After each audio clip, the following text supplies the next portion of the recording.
Mike Woodson may not want to call it as such on Wednesday night, but the Hoosiers made a very loud statement against UNC. You are Locked On Hoosiers, your daily podcast on the Indiana Hoosiers. Part of the Locked On Podcast Network, your team every day.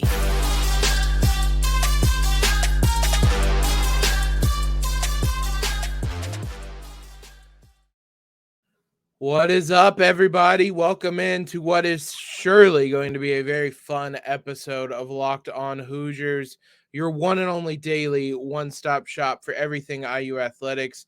I'm your host, as always, Jacob Rude. Want to thank you for making us your first listen on this Thursday, this Victory Thursday, as well as every other day of the week. And that's what we're going to talk about today. It's a fun one. It's why you guys probably tuned in. It was Indiana 77, UNC 65, a game that the score may not do it enough justice for just how much IU controlled this game. I don't know if there was ever really a moment where it felt like IU was not in control of this outcome. So it was a dominant. I feel comfortable calling it a dominant win, even if it was just a 12-point victory. In any number of ways, IU won this game when you compare the head-to-heads, whether it is field goal percentage, whether it is points in the paint, whether it is points off turnovers. Every little way, Indiana was the better team on Wednesday, and the end result is the biggest win of the season for them, even if it comes against a UNC team that seems to be slumping right now. We talked to Isaac Shade of Locked On Tar Heels about their performance up in the Northwest over the weekend. This is their third straight loss. This is still a team that largely was the team that won a title last year. So I still think it's an impressive win. The way Indiana did it was what made it most impressive. To me, you have to start off this game talking about the defense Indiana played. This is a truly elite defense Indiana has. You can look at whatever ratings you wish. Ken Palm has them as the number 11 defense in the country now. That's with playing 2 games against top 35 teams on the road at Xavier, at home against North Carolina. They're still one of the best defenses in the country. They absolutely wreaked havoc on UNC. We talked about it before. I think the biggest difference in this IU team and the way they play defense versus last year is how much they're able to put pressure on the ball and push teams out to half court to start their offense. You saw the first half, or the possession in the first half, where Indiana forced a couple turnovers, led to a couple fast break buckets by Trey. Galloway, one a layup, the other one a pretty emphatic dunk. And I think that was the best kind of snapshot of what this Indiana defense was able to do. They finished with 17 points off turnover to just 4 for UNC. And part of that is, UNC had 10 turnovers. Indiana had 8. It's just Indiana. A lot of their turnovers were those type of live ball turnovers that we just mentioned, where they're turning the ball over in the backcourt and their guards are getting out and running.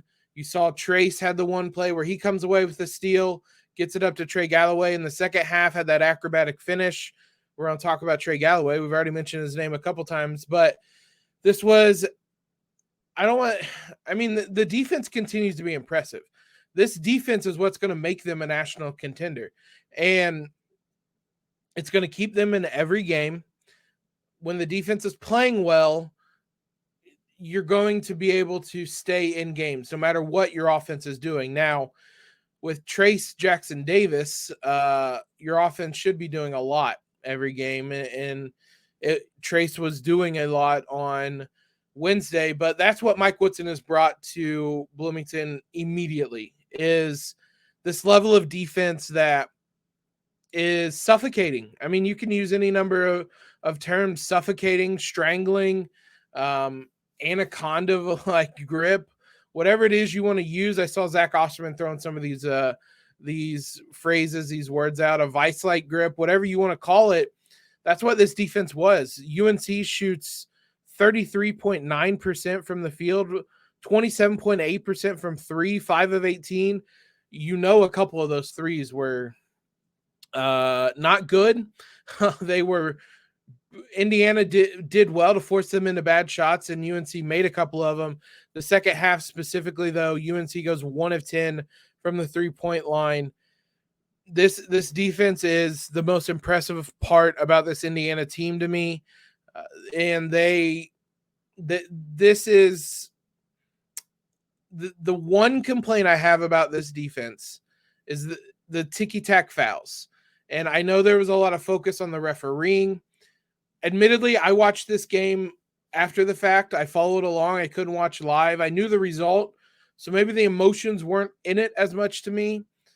There were some calls that were iffy. It felt more than anything IU was just kind of on the wrong side of 50-50 calls a number of times, and when those kind of pile up, you feel like you're being hard done by. What this team does, though, they do not really adjust well to a game that's being called tight with some of the ticky-tack fouls. This is a very physical IU team, and they were last season as well, and this bit them in the butt a couple times last season. Is when referees are calling the game really tight, the way IU typically plays is really kind of handsy, really aggressive, really up in your face, which when they're not calling a tight game, it overwhelms opponents. But when they are, Indiana struggles to kind of adjust, and the result is more often than not just Indiana committing more fouls. The thing that kind of frustrates me is when, especially as you get into the second half, when you know how the refs are calling a game at this point, and you continue to make some of those same silly fouls and then throw your hands up in the air complaining at the refs, that doesn't do anything. You don't get sympathy votes or sympathy points just because you think you're getting hard done by officials. Adjust. That's the biggest thing I would ask this team to do. But that's a pretty minute complaint, and that's kind of taking it out of the hands of the officials who may or may not be good or bad on some nights. But outside of that, this defense, you can't complain about. They have the defenders on the perimeter this year with Xavier, with Jalen, with Trey, Galloway. Tamar Bates has shown a lot of improvement on that end as well. And then they have the interior defenders, Trayce, Race, Malik, Jordan Geronimo. It's a nice blend, and this team, this is a very complete team on the defensive end, at least. The offense, I wouldn't describe it as complete, but defensively, this team is going to give every opponent they face nightmares, because this is one of the best defensive teams in the country, and that creates a lot of fun. In an environment like Assembly Hall was on Wednesday, when you're not getting shots to fall, when IU's going on a run because they're creating turnovers in the backcourt and getting out for dunks, when they're scoring 17 points off turnovers to your 4, and Assembly Hall is rocking, it's hard mentally to not get down, not be rocked a little bit, not be on your heels. And you saw that at times from UNC. So that's my way of giving a hat tip to the defense, to the fans at Assembly Hall. Unbelievable. This was one of those. Greg Doyle used a phrase in his piece on the Indy Star. This was a memory game. This is a game you're going to remember for a long time, especially those fans, the ones that kind of camped out and waited for this game. You're going to remember this game for a long time. This was as fun as Assembly Hall can be, and let's hope there's more on the horizon for the Hoosiers this season. Games like that. We got to talk about Trayce, and he's going to be the first name of a couple players we're going to talk about here in a minute. Before we do that, betonline.net is your number one source for sports betting info, stats, news, and analysis. Get the latest odds and trends for every professional and amateur league out there, from basketball to soccer to football to esports, whatever it is. BetOnline.net has you covered. I mentioned that I would take IU at -6.5 because I thought this one, I felt good about it. And IU responded by winning by 12 points. And it wasn't 6 points for most of the second half. So it was ultimately a pretty comfortable cover, especially because IU made free throws at the line. So if you guys want to get in on the action before Wednesday or Saturday's game against Rutgers, head to the website today or use your mobile device to learn more. Bet online where the game starts. Thanks for making Locked On Hoosiers your first listen today. For your second listen, check out Locked On Sports Today. From the games that matter the most to the biggest stories in sports, go beyond the scoreboard and behind the scenes with local experts and insights only Locked On can provide. Locked On Sports Today, available on this app, YouTube, or wherever you get podcasts. We got to talk about Trayce. I didn't expect that first segment to go so long. I wanted to talk about him there. We're going to lead off this segment with him. I think the tweet I saw that kind of best describes what he did on Wednesday, Trayce Jackson-Davis is the only Division I player in the last 25 years to have 20-plus points, 10-plus rebounds, 4-plus assists, and 4-plus blocks with no turnovers against an AP top 25 opponent. Dominant is what he was, and there is no qualifier to that. He was dominant. There was nobody slowing him down. 21 points, 10 rebounds, 4 assists, 4 blocks. As that stat said, no turnovers. He was the best player on the court again. And we said that in the Xavier game. Sometimes you just need to have the best player on the floor and he can carry you to a win. He was the best player on the floor on Wednesday. He didn't have to do as much carrying to a victory. He was still really damn good. And in a matchup between two of the best big men in the country, albeit Armando Bacot was pretty banged up. He had that foot injury coming in. It looked like he may have done something to a shoulder during the game. Trayce won that battle hands down. I'd like to see the two of them match up when both are healthy because Trayce is nursing some injuries as well. I'd like to see them match up when the two of them are healthy, but round one goes to Trayce. And if there's a round two, it's going to be in the tournament. But round one goes to Trayce. What was interesting was how much more pick and roll the Hoosiers ran on Wednesday. It's something that we mentioned they weren't doing, and I don't know if I mentioned it on here. I hope I did. What I kind of was hypothesizing was that it was something they were keeping in the playbook until a game like this, when they needed it, and not against Bethune-Cookman, where you're going to win anyway. Why give other teams tape on how you're going to run the pick and roll? Wait until the UNC game, the Arizona game, the Kansas game to show this, because especially with Xavier and Trayce, there's a lot of comfortability, familiarity there. You don't need to run it as much because those two know what they're doing. I think we saw some more of that on Wednesday, and it wasn't just X, it was Trey Galloway as well. A lot of it felt like it came in the second half with how Trayce was playing. UNC was shading its defense to Trayce on that. The ball handler, the defender of the ball handler, and the big were both kind of shading to Trayce to stop the roll, and it meant Trey Galloway had a number of little floaters. Xavier had a couple floaters, could get to the rim. It's kind of a pick your poison, and with Trayce playing as well as he was, UNC didn't want to have him continue going off, and that led to openings for Trey and for Xavier, and they took advantage of them. Both of them had really strong second halves. Both of them had really strong games. I was wondering why we weren't seeing more pick and roll. I think tonight showed that it's still perfectly fine. It was possibly something they were keeping in their playbook, but Trayce was absolutely magnificent. We've said it. He said it. These aren't the games he really cares about necessarily anymore in terms of his legacy.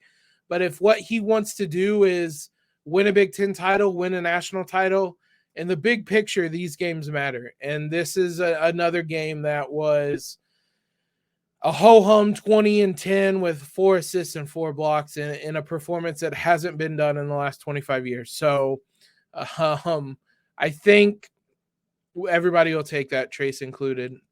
Xavier, we mentioned, one of the biggest things about him this season versus last season is how much more composed, how much more poised, how much different of a player he is in that regard this season.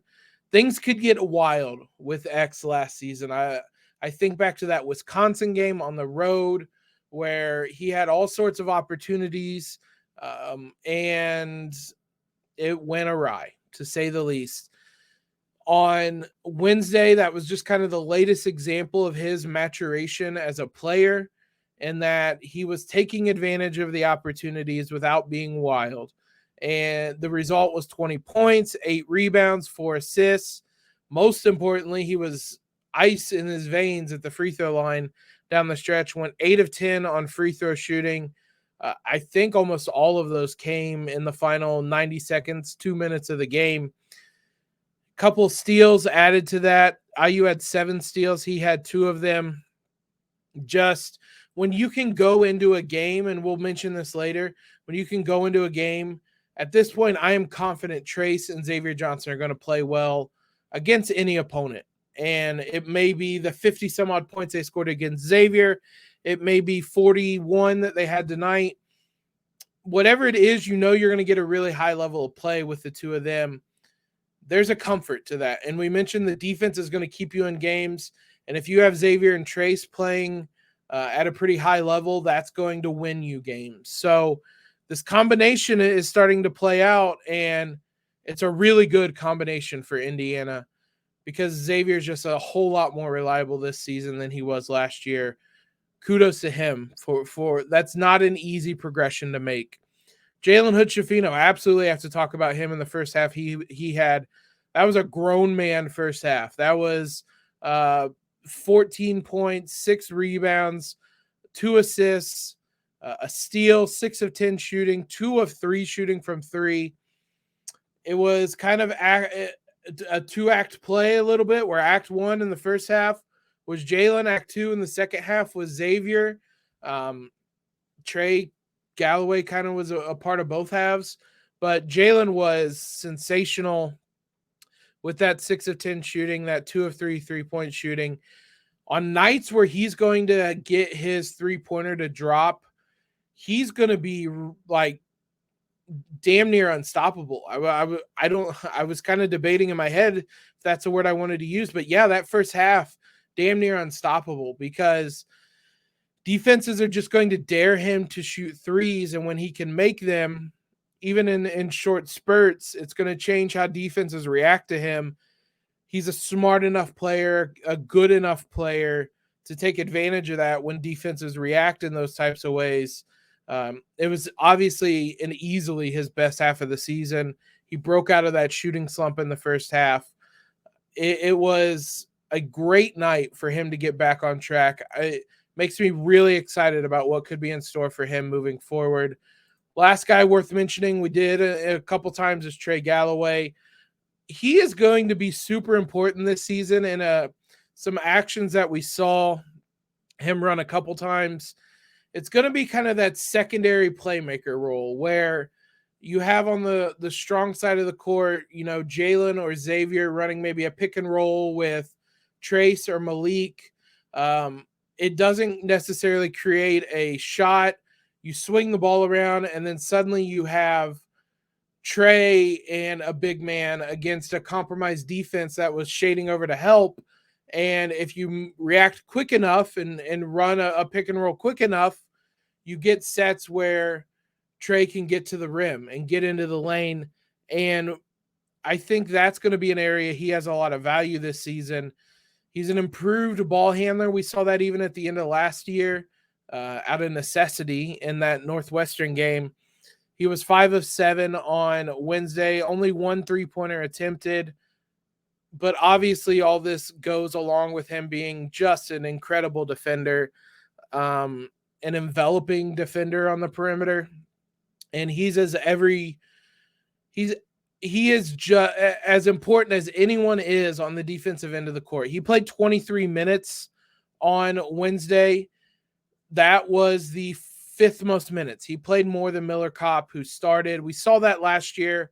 That's a very matchup dependent type of position that Trey is in. If you're playing against a little bit smaller of a team, if Trey has things going, then he's going to finish out the game, and we saw that on Wednesday. There's even more I want to finish up talking about. I'm trying not to make this episode too long after Wednesdays ran long, but a couple things I want to touch on. Just some big picture takeaways from this game. We'll dive into those in just a second. So the biggest thing I took away from this game, and I told this to a few different people, including Isaac Shade after the game, is this team is ready for any moment. You saw that at the end of last season again. Something flipped, a switch flipped in them late last season. Even in kind of the loss to Purdue, they were ready for that moment against a really good Purdue team. The Michigan game, I think, might have been where things really switched. That big comeback seemed to really spark something in them, maybe a sense of belief. They after that, they take down Illinois. They have the win. I mean, they took Iowa to the buzzer with that silly Jordan Bohannon shot. They take it to Wyoming, and as much as anything, that was a good St. Mary's team, but I think IU was gassed after playing, a month of must-win basketball, which they put themselves in that position, but they were ready for every moment along the way. We've seen now this season against Xavier, now against North Carolina, they're ready for these moments. Nothing about these moments seem too big for them. They seem fully prepared and fully ready for what is in front of them, which is a testament to Mike Woodson, a testament to this team for being prepared for these moments, knowing what to expect, executing a game plan, not being overwhelmed. Now, that could still come. I mean, there's going to be tough Big Ten games along the way. I mean, they're going to Fog Island Fieldhouse. Like, that's going to be a challenge. They're going to play Xavier on a neutral court on the west side of the country, much closer to Arizona than they are Indiana over in Vegas. So there's going to be moments that they'll still be tested, but what I'm certain is this team, they have that it factor. They are ready for these moments. They're composed. This is a team that you look at and think they could win a national title. And I know that's a lot to take away from a November game, also, I mean, albeit a late November game, but a November game. But this is something I was kind of sitting on after that Xavier game and how they've really handled themselves through the easy part of the schedule. I think this team is really, they have it. Whatever you want to define it is, or it as, they have it. That it factor, they have. I also think you can have questions about this team. There certainly still are some. They were 3 of 13 from three. They only attempted 4 3-pointers in the entire second half. The bench wasn't great again outside of Galloway. Tamar Bates, Malik Renew, and Jordan Geronimo had 3 total makes on 11 shots. I thought they all contributed in different ways, especially defensively, but there's still some questions there about the role players that we continue to have. The depth is great against Bethune-Cookman, but is it great against North Carolina? Is it great against Xavier, Kansas, Arizona, the NCAA tournament time, or is it going to be great then?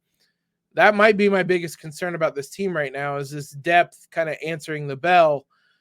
They controlled the game on Wednesday, regardless of the score. Like I said, so ultimately you can have questions about this team, but they've now showed up for 2 big games in a row. And I think that matters more than anything. The details we're talking about matter in terms of a national title, but this team has played, I mean, overall, they've played well in their 2 biggest tests of the season, 2 tests that were pretty hyped up. I mean, everybody was aware that Xavier game was a big test. There was 8 days between that game. That was a lot of time for me, for whoever, the blogs, the Indy Star, everybody. That was a lot of time for us to talk about how important that Xavier game was. There was a lot of time. There was 5 days before this game of people talking about how important that game was, and they've met expectations in both of them. And I think that's really important. Another big important takeaway is that these two freshmen are ready for these moments as well. Malik in the first game against Xavier played really well, closed that game. We obviously saw Jalen on Wednesday. There's still going to be bumps in the road. There still might be some road games where a lot of this doesn't go right. But having these two with as much potential as they have, with as much talent as they have, is maybe the biggest difference between IU last season and IU this season. It raises the ceiling, it raises the floor, and it means that this Hoosier team can go from bubble team to title contender, not solely because of those freshmen. There's a lot of other parts playing into that, but they're a big reason why this team it looks really set for a title chase this season. Now, Big Ten play starts. Saturday, road game at Rutgers. How are you going to respond after an emotional win tonight or on Wednesday against North Carolina? We'll see. It's going to be a big test. In some ways, it might be one of the bigger tests of the season because it's coming immediately after an emotional game. So we'll see how the Hoosiers respond to that. The IU women's team is in action tonight against UNC as well. Tune into that. If you're a student or somebody in Bloomington listening, go to the game. It's going to be a lot cheaper, a lot warmer. You don't have to camp out for this one or stand in a long line. It would be awesome to have something close to the atmosphere we had for the men's game in that one. And a side note, unrelated to basketball at all, if you did not see, IU gave an update on Dexter Williams. I had a separate video of it on our Twitter, on our YouTube earlier on Wednesday, but they announced he suffered a dislocated knee with what they described as, quote, significant structural damage. That's vague, but still serious enough that things are bad. You obviously associate kind of the ACL, MCL, PCL, all those with a knee injury, but you're also, when it's a knee dislocation, you're talking patellar tendon, you're talking quad, which can turn an already serious injury into a much more serious injury. They won't know the full extent until surgery, which is scheduled for next week. So send your thoughts, your good vibes, your prayers, whatever it is you do, send all of that to Dexter Williams' way because he's going to need it. It seems like it might be a pretty bad injury, which is just a huge bummer because he had showed so much promise so quickly for this IU football team. Thanks again, guys, for making Locked On Hoosiers your first listen every day. We'll be back with you tomorrow to recap the women's IU-UNC showdown, preview that Big Ten matchup against Rutgers as well. For your next listen, check out the Locked On Sports Today podcast, the biggest stories of the day, plus instant reactions, big game recaps, and the take of the day, available on the Odyssey app, YouTube, and wherever you guys get podcasts. Follow us on Twitter. Like I said, we post videos, reactions, stuff like that over there. Subscribe to the podcast if you have not already. Leave a quick rating and review. All of that great stuff. You guys know the drill. As always, though, appreciate you guys for always tuning in, especially after a win like this. Go Hoosiers this evening. And like I said, as always, LEO.